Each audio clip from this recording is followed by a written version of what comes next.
ડાબી બાજુ ફ્રોમ લખવાનું, ફ્રોમની અંદર લખનારનું ઈમેલ આઈડી આવશે. ત્યારબાદ એની નીચે ટુ, એમાં જેને મોકલવાનું છે તેનું ઈમેલ આઈડી. મિત્રો, આ પરીક્ષામાં તમને લગભગ આપેલું જ હશે.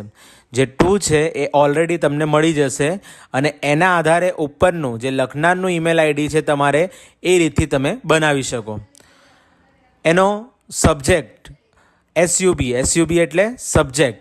શા માટે આપણે આ લખી રહ્યા છે એનો જે વિષય હશે જે તમને પરીક્ષામાં ઈમેલની સૂચનામાં મળી જશે એમાંથી જોઈને આપણે અહીંયા લખવાનું.